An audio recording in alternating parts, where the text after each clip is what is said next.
నాను రోమా పత్రిక 8వ అధ్యాయము 1 వచ్చిన 2 వచ్చినాన్ని కొంచెం సేపు ధ్యానిస్తాను మీతోటి. అయితే కాబట్టి ఇప్పుడు క్రీస్తునందున్న వారికి ఏ శిక్షా విధి లేదు. క్రీస్తు యేసునందు జీవమునిచ్చు ఆత్మ యొక్క నియమము పాప మరణముల నియమము నుండి నన్ను విడిపించెను. ఎట్లనగా ధర్మశాస్త్రము దేనిని చేయజాలకపోయినో దానిని దేవుడు చేసెను. దేవునికే స్తుతి కలుగునుగాక. ఇక్కడ పౌలు గారు మనతో అంటున్నాడు, తన బిడ్డలైన యూదులకే కాదండి, మనందరికీ అనుగ్రహించబడింది ధర్మశాస్త్రం. అయితే ఆ ధర్మశాస్త్రం మనుషులను పాపముల నుంచి, మరణముల నియమము నుంచి కాపాడలేకపోయింది. అయితే క్రీస్తు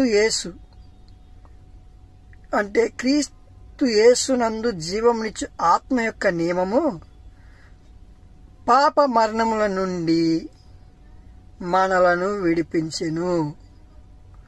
ఎట్లా విడిపించాడంటే, మన పాపములకు యేసు క్రీస్తు పరిహారం చెల్లించేసి ఆయన పునరుద్ధానుడైనందున, ఆయన ఆత్మ పునరుద్ధానం, ఆయన శరీరం పునరుద్ధానమైనందున జీవం కూడా వచ్చేసింది.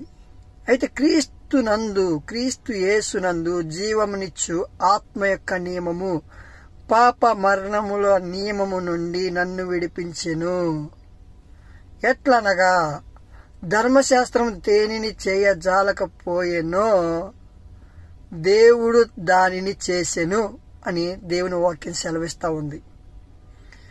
అప్పట్లో ధర్మశాస్త్రం అంతా 99% నెరవేర్చినా ఒక్క నియమం తప్పినా గాని అతడు మరణపాత్రుడు అవుతున్నాడు, పాపం వాళ్ళలో నిలిచి ఉంటుంది. కానీ ఈ క్రీస్తు యేసునందు జీవమునిచ్చు ఆత్మ యొక్క నియమం ఏంటంటే, ఆయన మన పాపములకు వెల చెల్లించాడు. కాబట్టి ఆయన యందు విశ్వాసం ఉంచుచున్న మనకి నిత్య జీవం ఉన్నదని ఆత్మ యొక్క నియమము మనతో మాట్లాడుతున్నాడు.